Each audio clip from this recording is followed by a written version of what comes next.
In this video, I'm going to show you how to create a form like this so that students can enter their scores from the Fling Fish game directly into this form so that you haven't got to get them to shout their answers out and put it into a spreadsheet. If I just demonstrate how this will work, a student will go and play the game, and their first attempt they'll get a score. They'll have two windows open, this window where they play the game and this window where they enter their scores. So let's say Joe Smith has attempted the game for the first time and has scored 2. He will then go back and play the game again and have a second go where he'll then get another score. Let's say, for example, he did much better this time, and after the game is finished he got a score of 13. He'll then go back and play the game again, go back here and enter his third attempt. Let's say he got 20. You've then collected all 3 scores of Joe Smith, and what Joe can then do is press the submit button, and because this is a form that you have created, those results that every student enters into that one form will automatically be collated in a spreadsheet here. You can see this is Joe Smith and he has just entered those 3 scores there.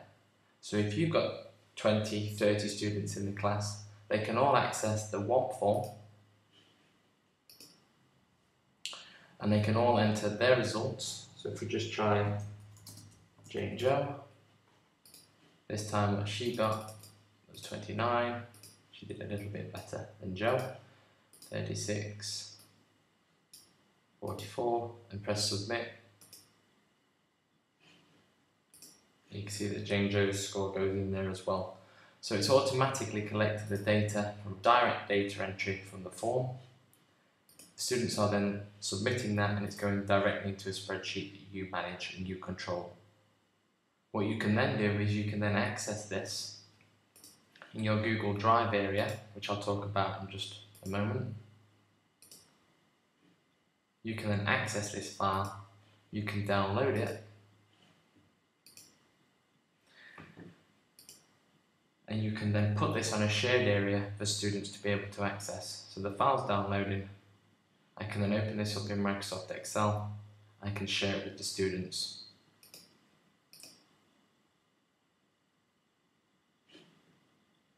Here.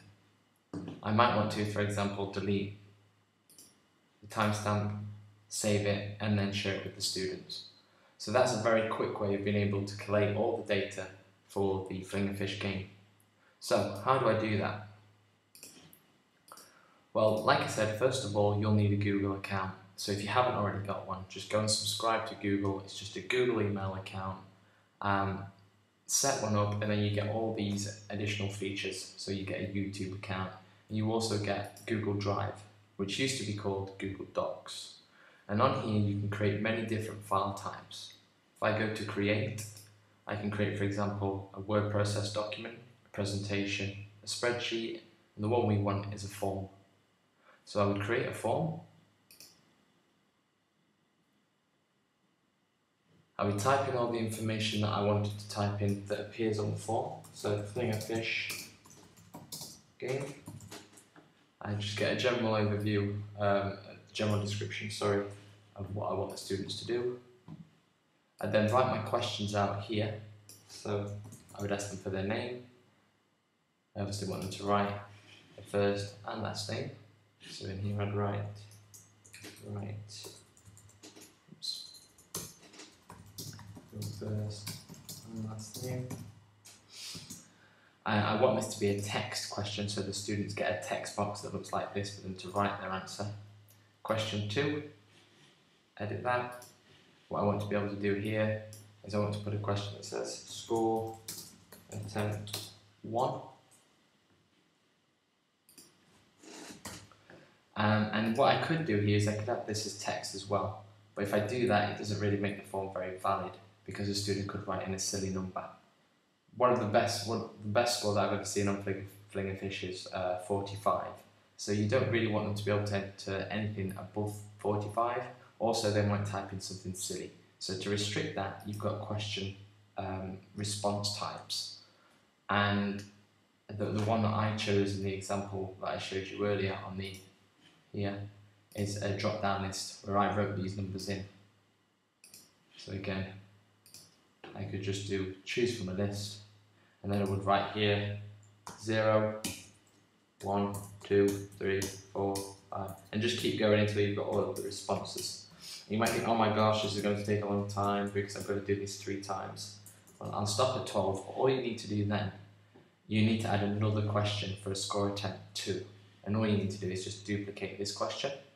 So if I've written out, 1 to 50, just duplicate this. There's the first one, score attempt 1. If I just change this to score attempt 2, I've got the same responses. Duplicate this, change this to score attempt 3, and then I'm finished. Done.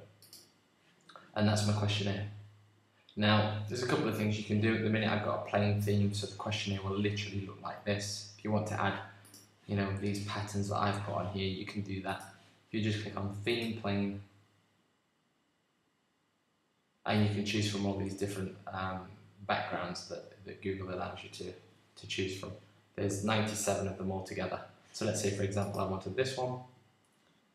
I click on it. This is what my questionnaire would look like, or my form, would look like. Press apply. And it says, look, that the theme Bluebirds is now applied to this. The next thing that you need to do is you need to provide the students with access to the live form.